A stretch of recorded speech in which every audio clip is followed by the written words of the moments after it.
Our lesson today is lesson 75, and the topic of today's lesson is uncomfortable shoes.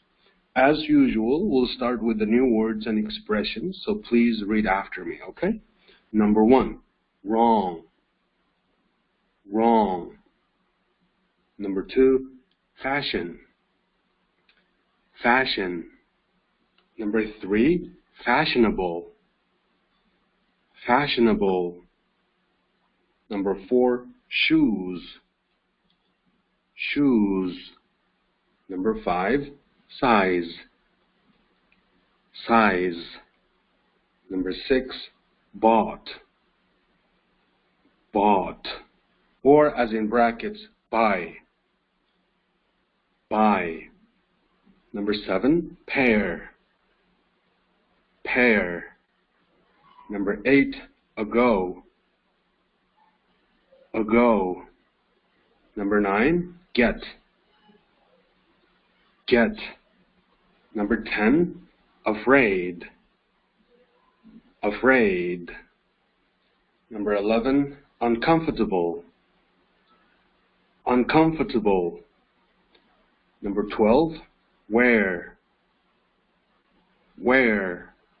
Xo'sh, savodashlar, yuqori klasslarning o'qilish ahvoli endi biz ma'nolari bilan tanishib chiqsak, number 1, wrong, xato degan gap. Savodashlar to'g'rini biladi, nima deydi? Right. Right ning albatta o'ng degan ma'nosi bor, masalan, o'ng taraf, so'l tarafdagi o'ngchi, okay? O'rgangan so'z demakchi bu right deganni. Birisi o'ng taraf degan ma'nosi bo'lsa, yana birisi to'g'ri degan ma'nosi bor. Endi bilganki, men wrong-chu, naqashiningki to'g'ri degan ma'nosiningki aksi, yana xato degan ma'nosi bor.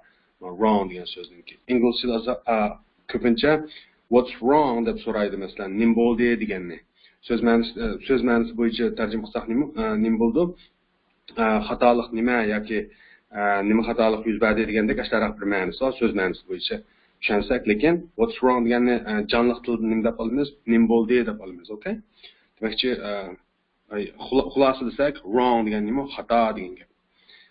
Okay? Super so'zi. Number 2, fashion. Fashion degan moda iqimi degan gap bu. Okay? Moda iqimi. Masalan, in fashion deb ishlatadi inglizchada. In fashion degani shu moda ichida demakchi, moda demakchi, ma'lum bir narsani shu moda iqimi ichida demakchi. Hali biz tafsilotini konkret misol bilan nimada ko'ramiz, dialogda ko'ramiz, okay? Fashion nima bo'ldi? Moda iqimi. Number 3, fashionable.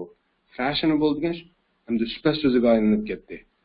Fashion degan moda iqimi ism bo'lgan bo'lsa, fashionable cho number 3, uchinchi so'z moda degan super so'ziga aylanib ketdi.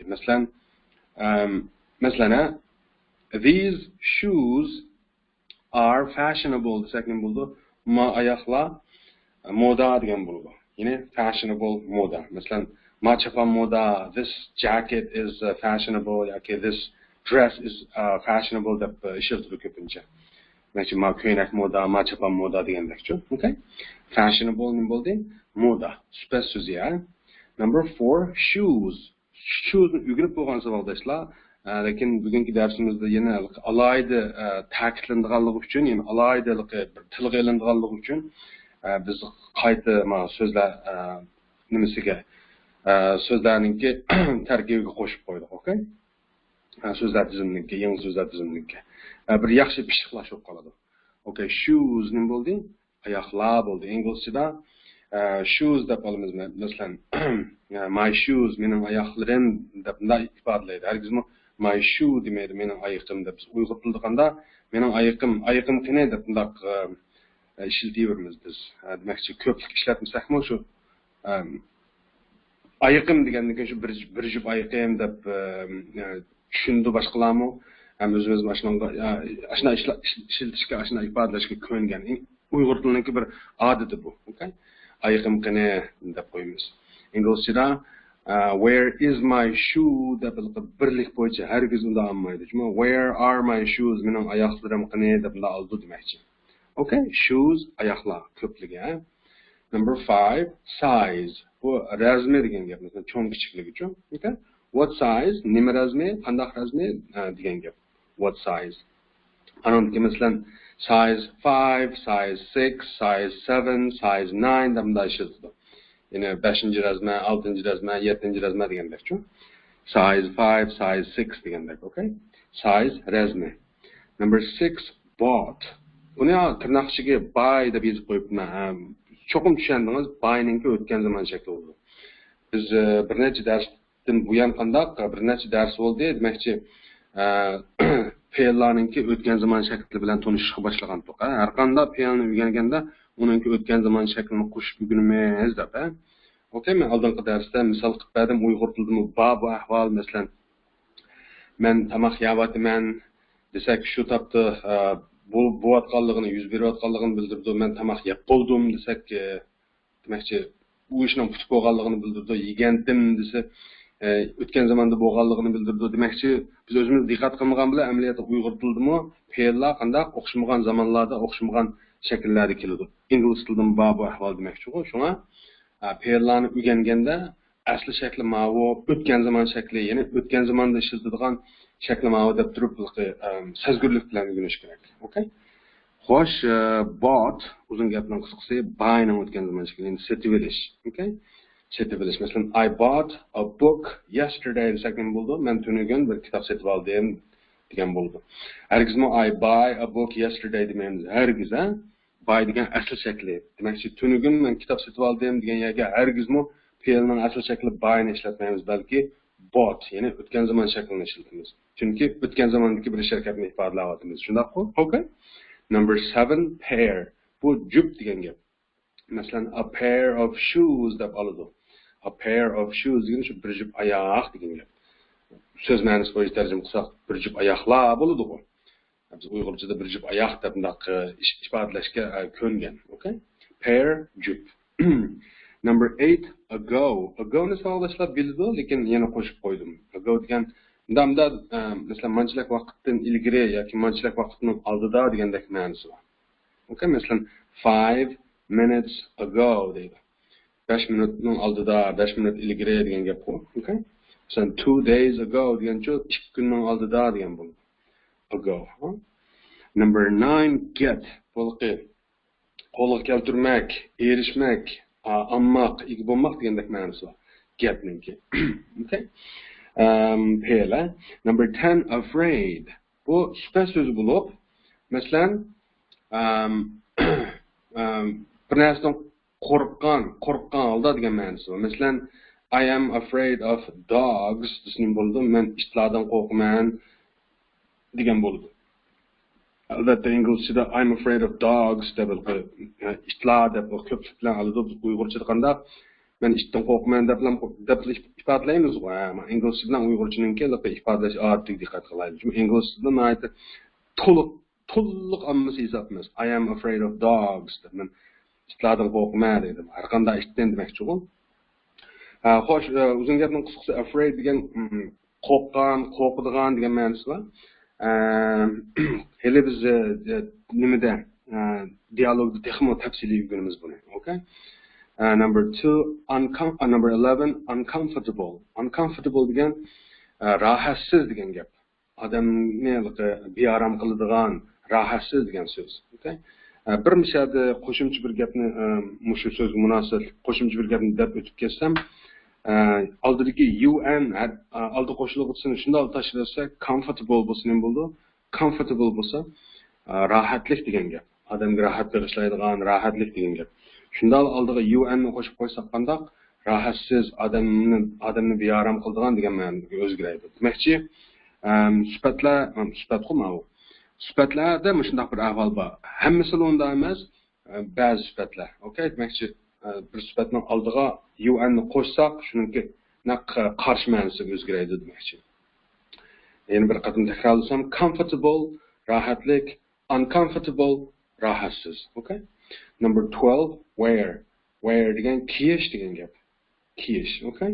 Xo'sh, shunda bo'lsa, so'zlarningki o'qilish ahvoli va ularningki ma'nolari shundoq, endi biz diqqatimizni darsimizninki temasiga bir yo'tkisak, qarang, lesson 75, uncomfortable shoes dedi. Rahatsiz oyoqlar degan gap ekan. Xo'sh, bu darsimiz rahatsiz oyoqlar degan temadagi bir dars ekan. Bunday bo'lsa ko'rib boqaylik zodi qanday bir mazmun bor, ha? Albatta, Diyalogni o'rganishdan burun qanday kechiringlar, ama diyalog herkes tekst emas, chunmi? Okay, sorry. Conversation. Hamma tayyorlikni yaxshi qildim deb shuni unutib qoldim. Bu bir conversation herkes tekst emas, okay? Conversationda demakchi biz conversation o'rganimiz hozir, o'rganib bo'lib javob berishga tegishli savol nima ekan? What's wrong with the fashionable shoes deydi. What's wrong degan nima bo'ldi degan gap bu. Yoki xatolik nima degan gap bu. Nimada deydi u? Nim bilan with the fashionable shoes. Moda oyoqlar bilan deydi. Moda oyoqlarda chataq bormi degan gap yoki nima chataq bo'ldi degan gap. Okay? Moda oyoqlar to'g'riliq nima bir chataq bor degan gap. Okay? Yoki nim bo'pti degandek. Moda oyoqlar nim bo'pti degandek. Albatta, bunday qarasangiz darhol tushunib olmaysiz bu nima degan gap deb. Hele tekst dialogni o'rgangandan keyin undan aniq bir tushuncha hosil bo'ldi. Ma'ni so'rabdiki aslida. Okay? Hozircha what's wrong deganni nim bo'ldi, nima xatolik bor deb tushunsak, with the fashionable shoes degan shu. With ni bilamiz o'g'lishlar. Bilan degan gap bu yerda shu. Moda oyoqlar bilan nima ish bor demoqchi yoki moda oyoqlarga nima bo'pti deganda hech bir ma'nosi yo'q. Tafsilotni konkretli nima bilamiz dialogni o'rganganda. Okay? Demakchi lesson 75 niki temasi uncomfortable shoes. Biz javob berishga tegishli savolchi, what's wrong with the fashionable shoes? Xo'sh, shunda bo'lsa, endi biz dialogni ko'rib boqaylik, qarang. Lady nimda boshladi gapni qarang. Lady buni deb boshladi. Ma'ayish boqing. Do you have any shoes like these? Yana bir qatim. Do you have any shoes like these?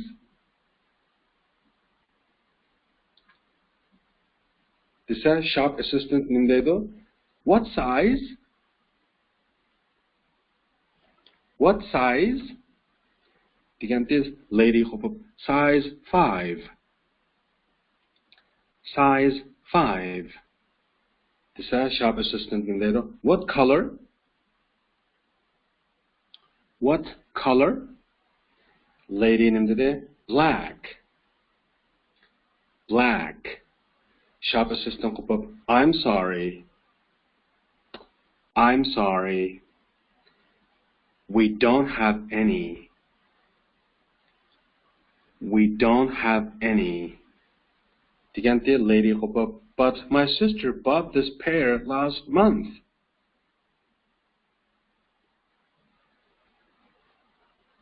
But my sister bought this pair last month. Digante shop assistant qo'pib, did she buy them here? Did she buy them here? This a lady named Edo. No, she bought them in the U.S. No, she bought them in the U.S. Digante shop assistant named Edo. We had some shoes like those a month ago. We had some shoes like those a month ago.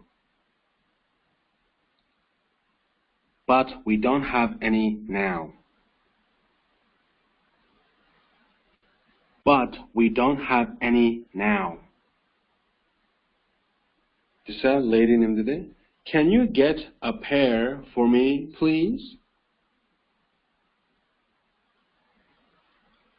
Can you get a pair for me, please? This shop assistant named Dede. I'm afraid that I can't. I'm afraid that I can't. They were in fashion last year and the year before last. They were in fashion last year and the year before last.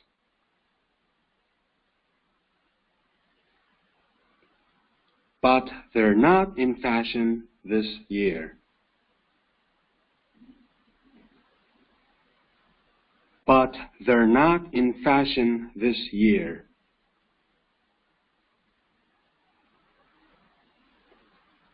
The pull-up shop assistant nimdaydi yana? These shoes are in fashion now. These shoes are in fashion now. This is a lady nimdaydi. They look very uncomfortable. They look very uncomfortable. This is shop assistant nimdaydi. They are very uncomfortable. They are very uncomfortable. They pull up. But women always wear uncomfortable shoes. But women always wear uncomfortable shoes. Okay? Xo'sh, unda olsa, endi biz nima ish qilamiz deganda, boshdan bir tarjima qilib chiqamiz albatta, qarang. Nihoyatda diqqat qilsangiz, albatta hozirgi o'qishimiz yetarli emas, savoldoshlar, men jiqdayman bu gapni darsda. O'zingiz shu videoni sal kaniga yandirib, qayta anglab, to'g'rab o'qib, agishib, bunda qilsangiz mumkin bo'ladi. Okay? Xo'sh, unda olsa, tarjima qilaversak, lady boshlabdi gapni, qarang. Do you have any shoes like these? Do you have degan sizda bormi degan gap. Buni hozir bak bilib bo'ldik-ku, ha. Engilizda do you have demakchi sizda bormi deymiz. Do you have bizman deymiz. Undayda do you have any shoes like these? Qarayli, ha. Do you have sizda bormi? Any shoes oyoqlar like these? Malaga o'xshash dedi. Like degan mishari o'xshash degan gap, ha. Like these. Malaga o'xshash dedi. Unda sizda malaga o'xshash oyoqlar bormi dedi. Isonlar bo'lsin. Men abiyam degandim, biz Uyg'urchada sizda ma'nodek oyoq bormi deb ma'nodek deb birlik ko'rsatish olmashni birlik qilib ishiltib, oyoqni birlik qilib ishiltimiz Uyg'urchada. Sizda ma'nodek oyoq bormi deb. Inglizchada hargiz unda demaydi. Oyoq degan ikki narsa, yana bir juft narsa. Unda olgandan keyin mavla deb unda ataydi. Okay? Ya'ni sizda malaga o'xshash oyoqlar bormi degani. Amerika anini deb tushunamiz, bu bak tonishliq bizga. Savol jumlalarda, ya'ni azroq yoki bir nechasi bormi degan yerda cho'qim biz anini qo'shib so'raydi. Do you have demakchi o'g'lim, do you have shoes like these demaymiz. Do you have any shoes like these deganimiz shu. Azroq bo'lsin bormi yoki bir nechasi bo'lsinmi yoki bir necha jup bo'lsinmi degandek maqsadda anini ishlatadi. Okay? Azroq yoki bir qancha deb. Lekin tarjima qilganda tarjima qilmaymiz. Men bu gapni jiq degan, shunaqmi? Do you have any shoes like these? Nima bo'ldi?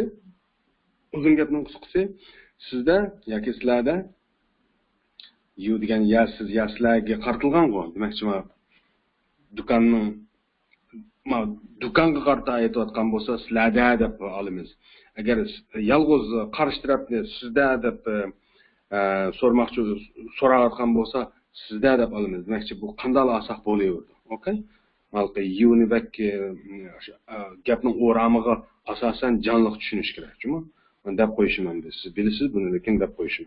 Xo'sh, do you have any shoes like these? Sizlarda yoki sizda malaga o'xshash oyoqlar bormi deydi.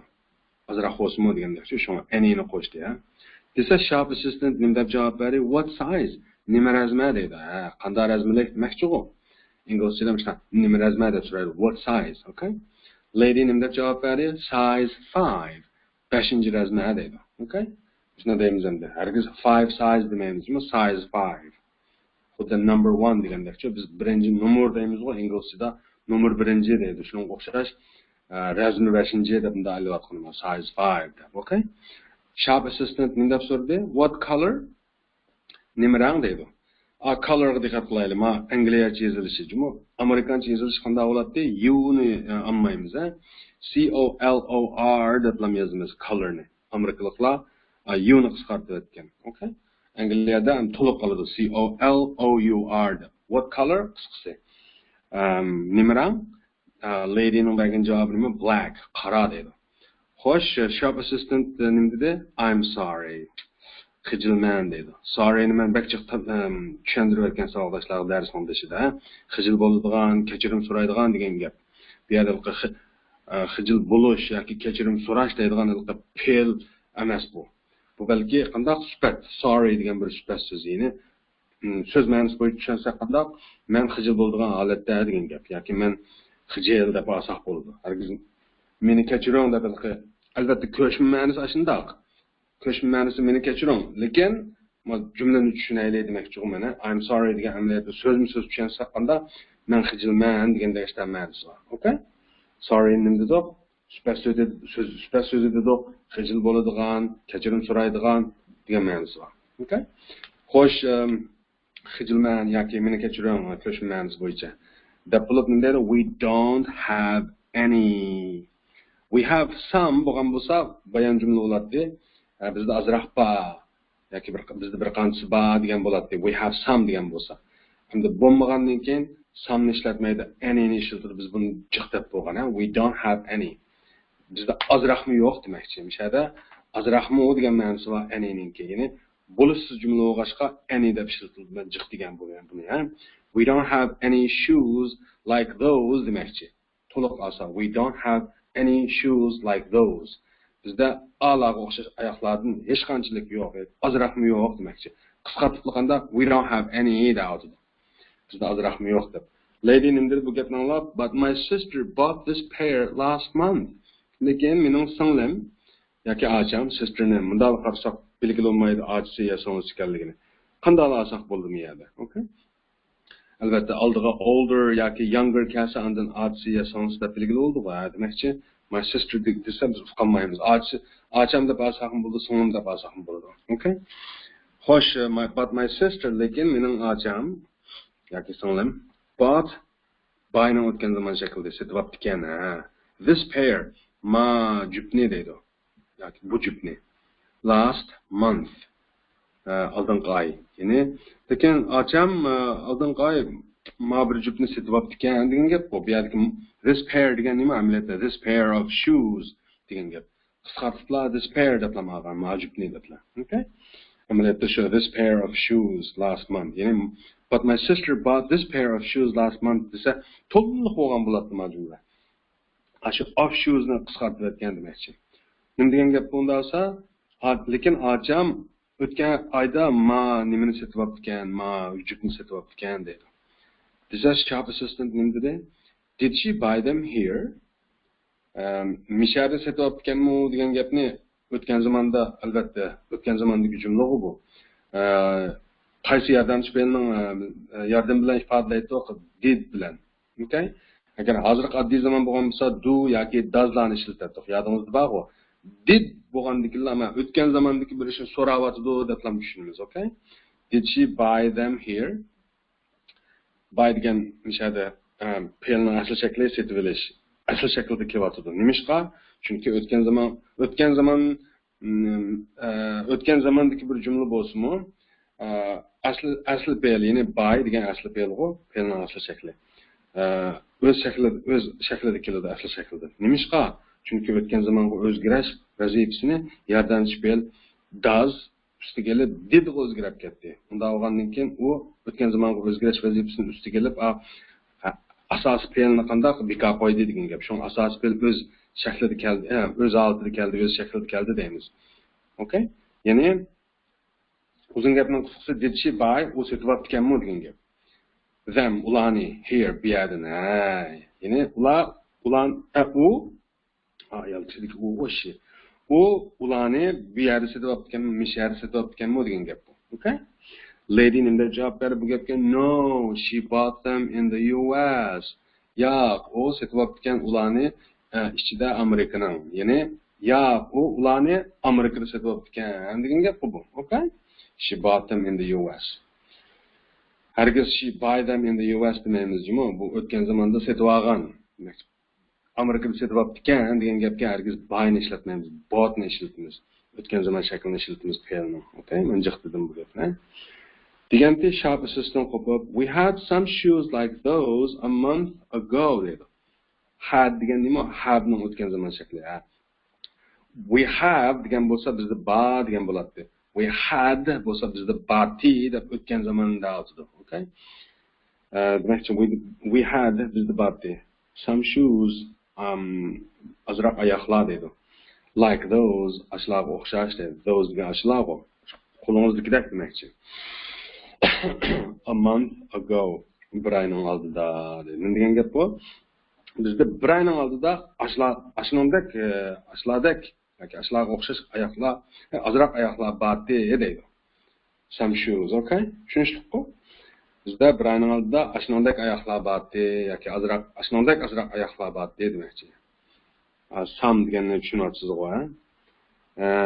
Uyg'urchada hargiz unday demaymiz. Bizda bir oyning oldida ashtoq oyoqlar bati deb olamiz. Inglizchada bizda bir oyning oldida ashtoq ba'zi oyoqlar bati, azroq oyoqlar bati deb samni aniq olmasa bo'lmaydi. Okay? Inglizchaning ifodalash odati mana bu. Xo'sh, shunda bo'lsa bizda bir oyning oldida ashnondek oyoqlar bati, azroq deb bo'lib nima deydi? But we don't have any now. Lekin we don't have degan bizda yo'q degan gap bu. Any azroqmi? Now. Lekin hozir now degan hozir bu. Lekin hozir bizda hozir azroqmi yo'q deydi. Tushunishdikmi? Bizda bir oyning oldida ashnondek oyoqlar azroq bati yoki ashnondek azroq oyoqlar bati, lekin hozir yo'q demakchi. Xo'sh, bu gapni anglab lady nima dedi? Can you get a pair for me please? Deydi qarang. Can you get a pair for me please? Can you get degan ola olamsiz degan gap. Getni nima dedi qabiyam? Elish, qo'lga keltirish degan ma'nosi bor. Demakchi nima deb tushunimizmishada? Can you get a pair? Bir jup epiralamsiz for me, men uchun deydi.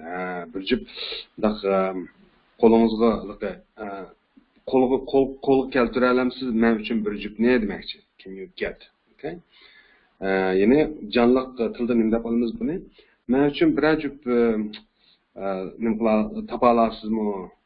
Yoki qo'lga keltiralarsizmi yoki epiralarsizmi demakchi. Okay? Please deganni nihoyat ustulik bilan singdiruvdimizku jumlaga takalluf qilib, mana bir ajib epiralarsizmi qanday bo'lar degandekchi. This shop assistant deydi, I'm afraid that I can't. I'm afraid degan amaliyot biz ko'rib bo'lgan jumla shakli bu. Hey qanday bo'larki menimcha mundaqchimi? Ya'ni men ansiraymanki degandek ishlar bir ma'nosi bor. So'z ma'nosi bo'yicha tushunsak, abiyam afraid ni nima deb tushunganman, yodingizda bo'lsa, ansiraydigan, qo'rqadigan degan ma'nosi bor so'z. Bu sifat so'zi. I'm afraid desak nima bo'ldi? Shu men ansiraydigan holatda degan gap bo'ldi. Nimadan? Inglizchada that deb ishada bir so'zni qo'shidi qarang. Va yangi bir ahvol bundan keyin asta-asta ko'nib qolsin ma'noga qarang. I'm afraid deydi. Men ansirayman that shuningdan deydi. Nimadan? I can't. Ya'ni o'zining kayniga bir agashma jumlani agashtirib keladigan bir narsa ma that degan mishadi. Hozircha shunchalik bilib turing, keyingi darslarda bak tafsilda so'zlaymiz buni. Asta-asta murakkablashib boshlaydi inglizchamiz, okay? Qarang. I'm afraid that I can't. Ya'ni men ansirayman shuningdan, ya'ni I can't. Men topolmasmanmiki deydi. Ya'ni I can't get a pair for you demakchi. Mal can't kaynida aslida get a pair for you degan gap bor. Ya'ni I'm afraid that I can't get a pair for you. Ya'ni men ansirayman shuningdan, ya'ni I can't get degan erishamayman, qo'limga keltirolmayman degan gap bu. I can't get. Nimani a pair bir jupni for you siz uchun. Ashta degan gap asli bu. I'm afraid that I can't get a pair for you. Buni qisqartiriblar. I'm afraid that I can't deydi. Ya'ni tepranmasmanmiki demakchi. Ayol nima deganda bu demakchi ma prikazchikningki mal sotqichiningki bu gapi ayolning qaysi gapi qarta deyilgan gap? Can you get a pair for me please degan gapi qarta javob mana. Ya'ni ayolningki gapi nima edi? Savoli menga bir jup apiralarsizmi, tepiralarsizmi deganiga javob beryapti. I'm afraid men ansirayman shuningdan, ya'ni tepiranmasligimdan, ya'ni men tepiranmasligimdan ansirayman demakchi. Uyg'urchada naydi canlı qilib munda deymiz qarang bilib ha. Hay deb berenmesmenmiki degan gap bu. I'm afraid degan ashtaraq bir gap. Masalan, are you angry desa birsi siz xafimi deb so'rasa siz nima deysiz? I'm afraid I can. Yeah, sorry. I'm afraid I am desak nima bo'ladi? Men yozaymiyaga. Naydi qiziqarli bir jumla bu. Mushundan bilib olasizlar. Masalan, birsi sizdan are you angry? Xafa bo'lib qoldingizmi deganda, masalan, siz xafami deb misol so'raydi, are you angry desa siz qo'pib I'm afraid I am desak nima bo'ladi yoki I'm afraid that I am desak qarang, so'z ma'nosi bo'yicha tushunsak I'm afraid degan ma'nosirayman degan gap yoki ansiraydigan holatda. That shuningdan nimadan I am shu angrylikdan demakchi. Men shu achchig'im xafa bo'lib qoldimmi deb ansirayman o'zimni degan gap bu. Buni jonliq tilda nima deb olamiz? Ay xafa bo'lib qolgandek turman jumo degandek bir ma'nosi bor. Engilizcha aytiliqi yumorga to'lgan bir til. Masalan, bir sizdan so'rasangiz, masalan, ingliz tili ana tili bo'lgan bir odamdan ashyo so'rab qolsangiz, masalan, bir gap chiqib bir vajidan bu mendan xafalab qolganmidi deb, masalan, are you angry deb so'rasangiz, mushtada javob berishi va ularningki. I'm afraid that I am. Masalan, shu xafa bo'ldimmi deyman deganni misol ifodalaydi. Ya'niki, g'u deyman degani shu ashta bo'lishdan ansirayman degani demakchi. Okay? Xo'sh, shundan so'ng mishaliki I'm afraid that I can't degani qanday? Men ansirayman topolmasligimdan. Amaliyotda jonliq tilda nima deymiz dedim. Tepbiramandimki deb olsak to'g'ri bo'ldi demakchi. Okay? Davomı. They were in fashion last year and the year before last dedi. They were in fashion degan ular idi moda ichida dedi. Ular modada demakchi o. Last year bultur. And the year before last. The year before last degan nimti? Shu yil ya'ni eng oxirgisining oldida, ya'ni bulturqisining oldidagi degan gap. Bu nima? Bulturqining oldidagi yil degan nima gap? Amaliyotda shu ulush yil degan gap bu. Bulturning oldidagi yil deganni ulush yil deymiz Uyg'urchada. Inglizchada qanday qilishlar ataydi? The year before last. Last degani eng oxirgi degan gap. Ya'ni last year demakchi. Eng oxirgi yil degan nima? Amaliyotda shu bultur degan gap bu. Okay? Unda olsa they were in fashion last year and the year before last degan nima ekan? Ular bultur va ulush yil moda ishida edi, ya'ni moda edi demakchi ekan. Okay? They were. Were degan nima? Are ning o'tgan zaman shakli. Hozir oddiy zaman bo'lgan bo'lsa they are bo'lib keladi. O'tgan zaman survatsak qanda are were bo'lib qoladi. BPN ning o'tgan zaman shakli, ya'ni jumlaning egisi ko'p kelganda were bo'lib keladi-ku. Bo'lmasa was bo'ladi. Okay? Tushunishliku? Xo'sh, undan keyingi jumla but they are not in fashion this year. Lekin they are deganki qisqartirilmasa there va ular bo'lsa not emas in fashion moda this year bu yil. Lekin ular bu yil moda emas demakchi. Ya'ni ular bultur bilan ulush yil modada, lekin ular bu yil moda emas demakchi. Okay? Shunga are ishlatadiku bu yil bu boshqa they are deb. Bultur bilan ulush yilga nimani ishlatdi? They were deb ishlatdi. Bunu tushunib o'tiryapsiz, ha? Okay. Anondikin shop assistant degan munda deydi. These shoes are in fashion now. Ma bu oyoqlar bo'lsa moda hozir dedi. Ya'ni ma oyoqlar hozir moda dedi. This lady qo'pib they look very uncomfortable. Meni look ni nima deb tushunamiz? Qarmoqqa deb tushunamiz, ha. Ular qarmoqqa nihoyatda rahatsizkan dedi. This shop assistant dedi, they are very uncomfortable. Agar diqqat qilgan bo'lsangiz, men abim dialogni o'qish jarayonida mishak kelganda, mushu are ni alaydi urg'uliq o'qidim. Nimishqa? Chunki yanto yozilgan. Nimishqa yanto yozib qo'ydi bunday so'zlarni desangiz, urg'uliq o'qishga tegishli so'zlar bu.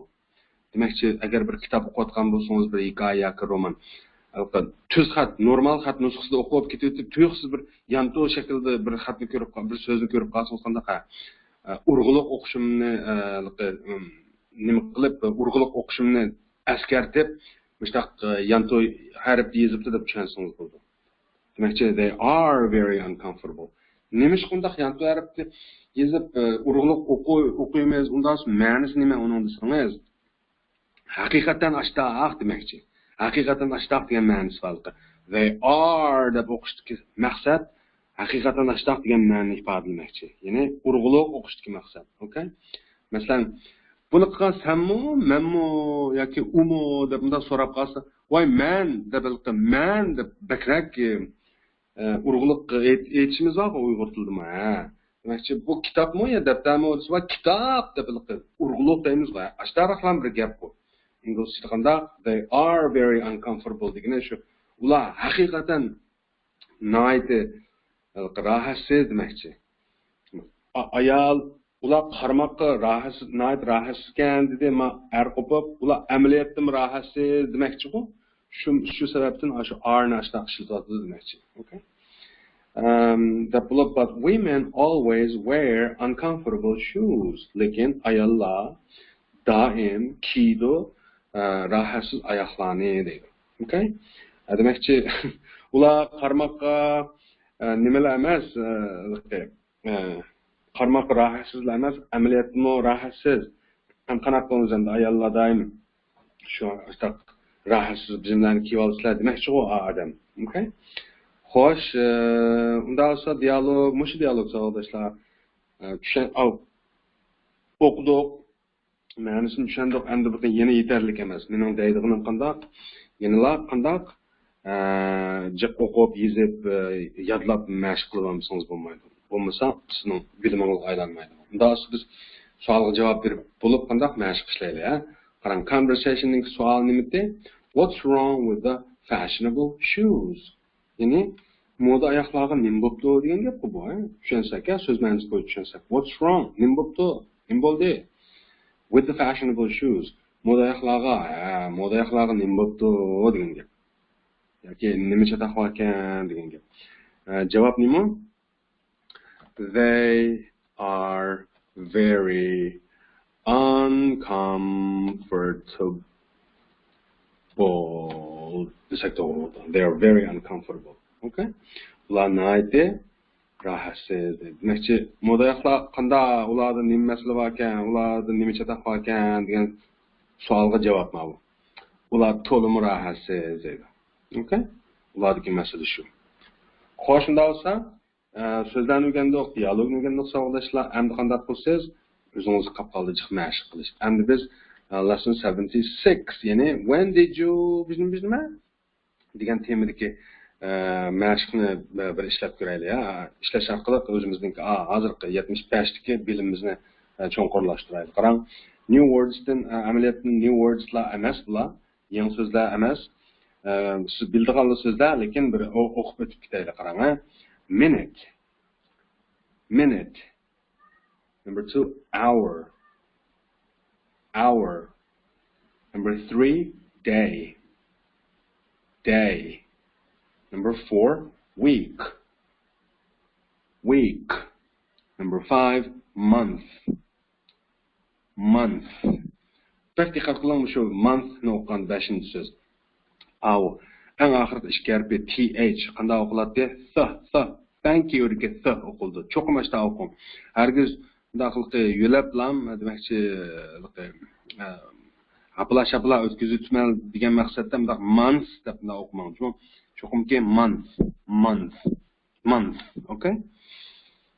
Anonkin year. Eng oxirgi so'z. Abim dedim bu so'zlar savoldoshlarga tunishliq, lekin bir tez ko'rib o'tib ketaylik deb. Hozir mashq ko'rsiz bularni, ha. Endi qatim samingizga sanmoqchi bo'lman. Nishada ko'z chaqliq, yangi so'zlar tizimlikda, ha. Number 1, minute, minut degan gap. Okay? Number 2, hour, soat. Okay? Lekin yozganimizda yozamiz, lekin h ni o'qimaymiz, juma. Hour deb o'qib qo'ymaymiz, juma. Hour. Xuddi bizningdagi hour bor. Shuni o'qilishi, lekin yezilishi o'xshamaydi, qarang. Bizningki yezilish qanday? O U R. Soatning yezilishi qanday? H O U R. Okay? Soat. Number 3, day, kun degan gap. Masalan, 1 day, 2 days, bir kun, 2 kun degan gap. Number 4, Week. Bu hafta.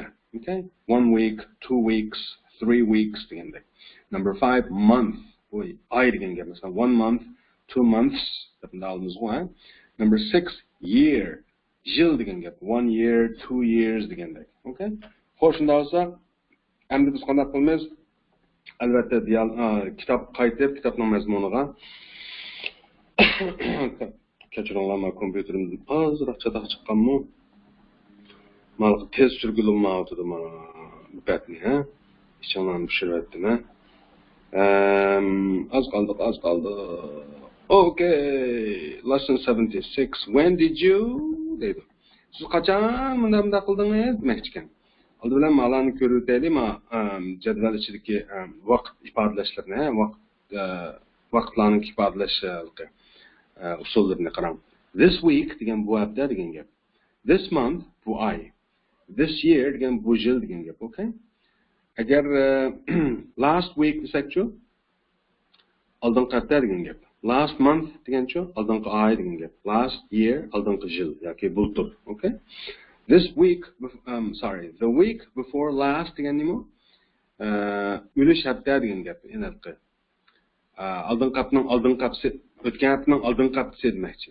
Okay? O'tgan haftaning oldingi hafta demakchi, the week before last degan. The month before last, ya'ni oldingi oyning oldingi oyi, ya'ni o'tgan oyning oldingi oyi demakchi. The year before last. Bulturning oldingi yili, ya'ni o'lish yil deymiz, okay? Demakchi, last week ni bilsak, the week before last ni tushunish tasamas, ha? Xo'sh, shunda bo'lsa, bular bir xil ifodalash usullari, masalan, bu oy, bu hafta, o'tgan hafta, uning oldingi hafta deganlarni mustaq ifodalaymiz. This week, last week, the week before last. Unda asma ago ni qanday qo'shimiz deganda qarang, a minute ago. 1 minut oldida deydi. An hour ago, 1 soat oldida. A day ago, 1 kun oldida yoki 1 kun ilgari deymiz. A week ago, 1 hafta ilgari. A month ago, 1 oy ilgari. A year ago, 1 yil ilgari. Albatta, ko'paysaklar asma qo'shiq to'g'ri keldi. Masalan, 2 minutes ago desak bo'ldi, 2 minut ilgari degan gap.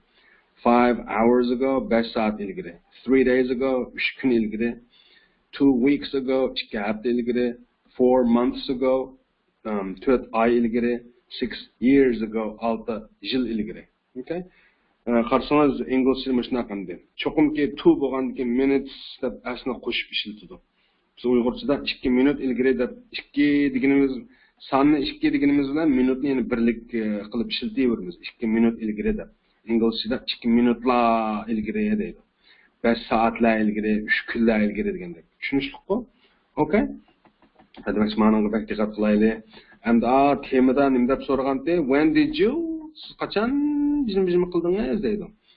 Endi mana 109 rasmga tatbiqlaylik qarang, ha. Looked at a photograph degan gap mana. Ya'ni qaradim bir rasmga deydi, fotosuratga degan gap bu. Qaradi bir fotosuratga. Unda olsa, nimaga? Savolga tatbiq qilsak, darsningki, mushu 76-darsningki savoliga tatbiq qilsak buni. When did you look at a photograph? Desak to'g'ri bo'ldi. Hozir yozayam yaga, aniq belgilam. When, qachon, did you, siz bunda qildingiz, nima demakchi?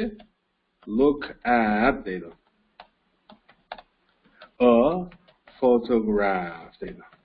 Siz qachon bir rasmga qaragansiz degan gap. Okay, when did you look at a photograph? Javob, I looked at a photograph.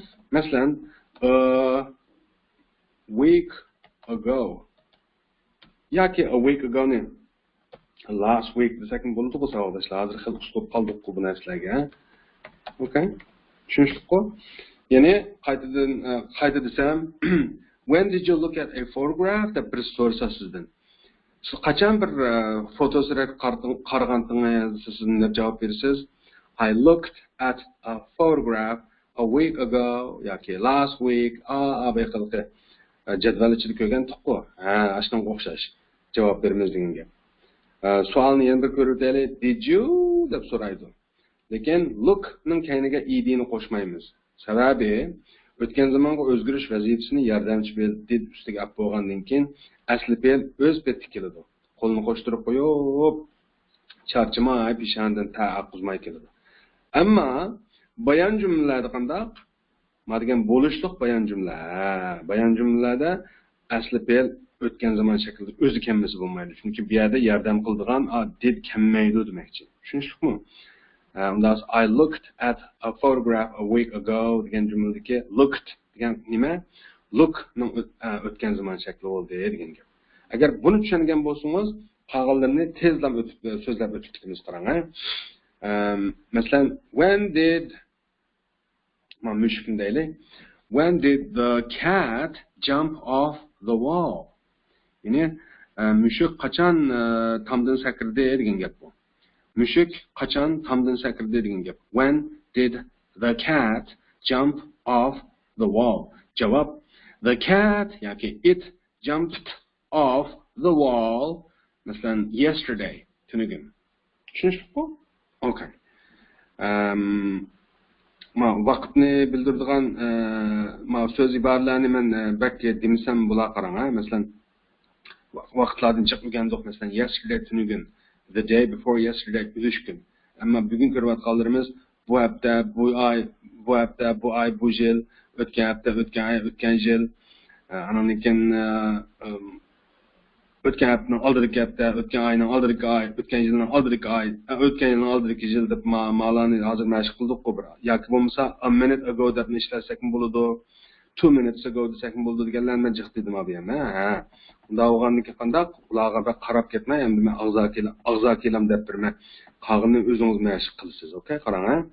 Bundan so'ng sal ustiga chiqarib, 111 keldik. When did you, mesela siz de soraylı, when did you walk across the park? Siz qachon walk degan piyoda menish bilisizlar. Across degan kesib degan gap. Nimani? Park, the park. Bog'chini. Yani siz qachon bog'chini kesib mangandingiz degan gap. Bog'chinimda kesib piyoda mangandingiz degan gap. When did you walk across the park? Javob: I walked across the park, mesela 5 minutes ago. 5 minutning oldida. Okay? 112 rasm qarang. Mabalni so'raydi. U deb, when did he wash his hands? U qachon o'zining qo'llarini yuvdi degan gap bu. Javob: he washed his hands, masalan, 10 minutes ago. 10 minutning oldida. Okay? 113 qarsangiz, madamdan siz deb so'raydi, ha? When did you work in an office? Siz qachon bir ishxonada ishlagan desak javob berdi bu. I worked in an office, masalan, 2 years ago. 2 yilning oldida. Okay? Unda olsa yuqorqi birinchi qur, ya'ni 109 dan 113 gacha men tafsiliy deb berdim, men qolganini demayman. Endi o'zingiz deb mashq qilasiz endi qarang. 114 dan boshlab qarang. Lekin men bir o'qib berib o'tib ketmay qarang. Asked a question. Bir savol so'ragan edi. Okay? Typed those letters. Xatlarni urg'andi. Watched television. Televizor ko'rgandi. Talked to the salesman. Mal sotquchiga gap qilgandi. Thanked her father. Dadasiga rahmat aytgandi. Dusted the cupboard. Qochquchi ishkovining chang tuzonlarini surtgandi. Painted that bookcase. Avu kitap ishkovini sirlig'andi. Waited at the bus stop. Avtobus bekitida saqlag'andi. Wanted a car like that one. Mashinaga o'xshash yoki birsiga o'xshash bir mashinani og'isi bordi. Okay? Almoqchi yoki. Greeted her. Uningga salom bergandi. Xo'shunda olsa bularda bir o'rtaq ahvol borki, savoldoshlar. Fe'llarning asl shaklining keyiniga id qo'shiblig'anda o'tgan zaman shaklini yasagan bir ahvol borki, ma'noga diqqat qilyapsiz. Men degandim oldingi darsda, endi tunugungi darsda yodinglarda bo'lsa. Fe'llar cho'ng jihatdan ikki turli bo'ladi. Birisi qoidalik fe'llar, yana birisi qoidasiz fe'llar deb.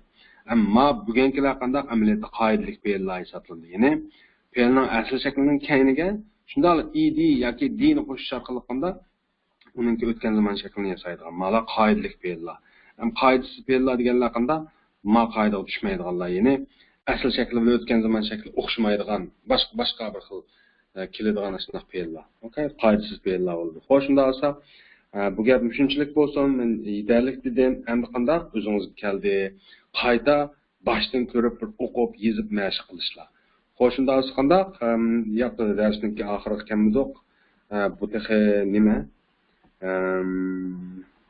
Ağzaki məşq, həm də yazmış məşq gəldi qarang. Yazmış məşqində də bəmsən bulmaydı. Yazmış məşqdə qarang. Written exercises yazmış məşqlər degan gap. A. Rewrite these sentences. Mao cümləni qayta yazın degan gap mao. Example bunda deyil. She goes to town every day. Goes degan əlbəttə cümlənin ikisi she bo'lganligi uchun go-ning kayniga es qo'shilib kelib goes g'aylanadi. Go degan nima deb berishdi, ha. U bardo demakchi. To town bozorga deydi. Town degan noyi bozor degandek bir gap. Every day har kuni. Bunda qarasangiz bu odat xarakterli bir o'y fikr ekan. Demakchi, hozirgi oddiy zamonda ifodalangan odat xarakterli bir o'y fikr bu. Nima ish qilib ekanmiz desangiz, demakchi, u har kuni bozorga bordi yoki noyi bozorga bordi degan gapdan chiqib turdi. Bu bir odat xarakterli bir o'y sharkat bu. Odat xarakterli sharkatlarni nima deydi? Qanday zamonda ifodalaydi? Hozirgi oddiy zamonda ifodalaydi. Shuning uchun bu go ning kayniga es qo'shilib goes bo'lib keldi demakchi. Mana hozirgi oddiy zamon. Lekin buni qanday zamonga o'zgartiringlar deb qarang. Men o'zgardi qarang. Lekin deyishimning sababi she went to town yesterday. U bag'anti noy bozorga tunugun deydi. Unda olsa fe'lning asl shakli nima deydi savoldoshlar? Go deydi. O'tgan zaman shakli nima ekan? Went ekan. Nos ma'lum asl shakli go deysiz, nima qilmaydi? Goes bo'lib keldi deganni ham demasam bo'la. Abi hozir dedim sababini. Jumlaning egisi 3-shaxs birlik. Jumlaning egisi 3-shaxs birlik bo'lganda, hozirgi oddiy zamonda ifodalangan jumlalarda fe'llarning kanaqanda as qo'shiladi degan yodingizda bormi? Endi yodingizga keldi. Agar men har kuni noy bozorga borman degan bo'lsak, I goes bo'lamdi. Yo'q, I go bo'ladi. Endi tushundingiz. Tiringida ichildingizmi deyman? Okay. She goes to town every day. Qisqasi, u har kuni noy bozorga bordi. She went to town yesterday. U tunugun noy bozorga borgan te bo'ldi. Okay? Qolganlarni ishlayolamiz, albatta ishlayolamiz. Men birini ishlab bermay qarang. Number 1. She meets her friends every day. U ko'rishdi o'zining do'stlari bilan har kuni. Ya'ni u do'stlari bilan har kuni ko'rishdi degan gap bu. Qanday ishlaymiz unda buni? She met her friends yesterday. U do'stlari bilan tunugun ko'rishdi deb ishlatamiz. Demakchi, meet ning o'tgan zaman shakli nima? Met. Xo'sh, unda qolgan o'zingiz qolib qoldi. Endi B mashqni bir ko'rib deydi qarang. Write questions and answers. Savol va javoblarni yozinglar deydi. Example nima deydi? Look at that photograph. Fotosurat qarang degan gap bu.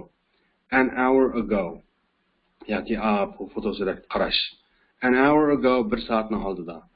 Savolni nima deb tuzayotganmiz qarang. When did you look at that photograph? Kechiringlar, sal cho'poq chiqib qopdim ya. Lekin look fe'lning asl shakli ma'lum albatta. Sababi did o'tgan zamonda kelgandan keyin, demak, yordamchi fe'l o'tgan zamonda kelgandan keyin asli fe'l qanday o'z shaklida keldi degan to'qqiz. When did you look at that photograph? Siz fotosuratga qachon qaragantingiz degan gap bu. Javob: I looked at that photograph an hour ago. Men fotosuratga 1 soatni oldida qaragan edim degan gap. Gapim tushunishmi? Unda berilgan so'zlar look at that photograph bilan an hour ago. Bulardan foydalanib biz when did you look at that photograph? I looked at that photograph an hour ago deb tuzatdimiz. Yoki kitob tuzib beribdi bizga misol qilib. Qolgan o'zingiz ishlayolamiz, albatta ishlayolasiz. Men 12-sini ishlab bermay qarang. Greet her. Uningga salom berish. A minute ago. 1 minutning oldida deydi. Xo'sh, shunda bo'lsa, nima deb tuzayman savolni? When did you greet her? Siz onunğa qachon salom qilgandingiz? I greeted her a minute ago. Men onunğa 1 minutdan oldin salom qilgandim bo'ldi. Endi tafsili tushundirmayman. Chunki abiyam bak tafsili tushundirib bo'lgan. Cho'qim diqqat qilib kelyapsiz, cho'qim tushunib bo'ldingiz. Endi qanday o'zingiz ishlay olasiz? Bunda bo'lsa, ko'p rahmat. Ko'pcha bajardiinglar. Inshaalloh biz keyingi darsda ko'rishaylik. Thank you very much. See you tomorrow.